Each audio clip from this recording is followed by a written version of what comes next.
process, but now we're fully booked every weekend now until September, with a little bit of midweek availability, but yeah. Brilliant, well done. Thanks ever so much, Debbie, for getting up this early this morning to see your visitors in. And like you were saying, Naga, with that view, who wouldn't want to come back and have their first break of the season here at Ullswater? I think you'd be hard-pressed to find someone who has a decent excuse not to want to go there. It's lovely. Absolutely stunning, isn't it? Isn't it? And so good, not only for the people who are getting to have a holiday now, but also for those businesses who've been craving getting going at this time. So we'll be going back, glad to say, going back there throughout the morning this morning, chatting to people there and about the owners and how it's working out for them. You saw it look really still there, didn't it? Still and calm. I wonder if that's going to be the case for everyone. Because, Stav, it's actually been quite windy in places. I went out for a walk yesterday and it really was quite blowy. It was really gusty actually yesterday, Naga, and in fact it's going to get stronger this weekend. Last weekend it was windy, if you remember. We had a low pressure system moving off the Atlantic. This one's looking even windier, very unseasonably windy for July. It's going to feel more like autumn on Sunday, but we should see some sunshine as well. And there will be rain at times. We've had quite a lot of rain yesterday and overnight across northern western areas, because of this trailing weather front which is straddling across the country. We've got westerly winds, not as many isobars on the chart. That's the area of low which is going to come into play tonight and into tomorrow.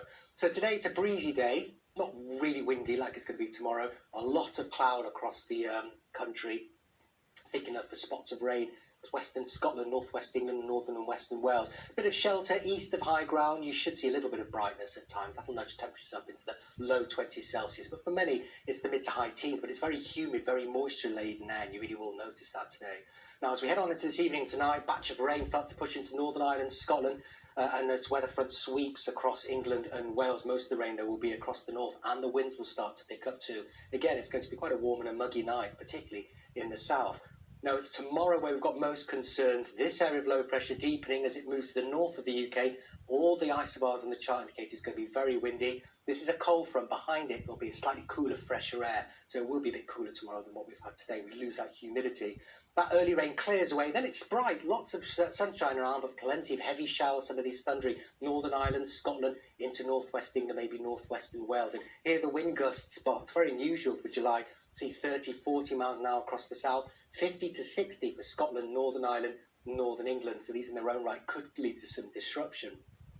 Temperatures mid-teens at best in the north, higher teens further south, again with plenty of sunshine, because it'll actually not be too bad a day across the southeast with sunshine, albeit very windy. We could see 21 degrees. That deep low pushes off to Scandinavia, and we see high pressure starting to nose in from the southwest as we head on into next week. So although it'll be quite cool, it's a cooler air mass, winds coming in from the northwest, we should start to see those showers easing down as the high pressure builds in. So Monday's another breezy day, not as windy as Sunday. There will still be some showers around central, northern and eastern areas closer to that area of low, which is pushing off to Scandinavia.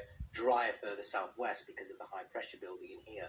And temperatures, high teens for many. We could just scrape 20 across the southeast, but it will feel cooler and fresher. And as we move through the week, it looks like high pressure will build in, but I don't think we're looking at that Azores high we were promising early in the week to bring some warmth. It'll turn a bit dry and brighter across southern and eastern areas for a time. It does look like more low pressure systems will push in, especially to the north and the west. That'll bring further spells of rain at times. It'll be quite windy too. So a little bit of a settled spell into the start of next week, and then it looks like we'll see a bit more rain at times in the north and the west. Naga and Charlie. Stav, thanks very much. See you later. Thank you. Well, next time, time now 6:47. That means it's time for a look at this week's travel show. Sun, sea.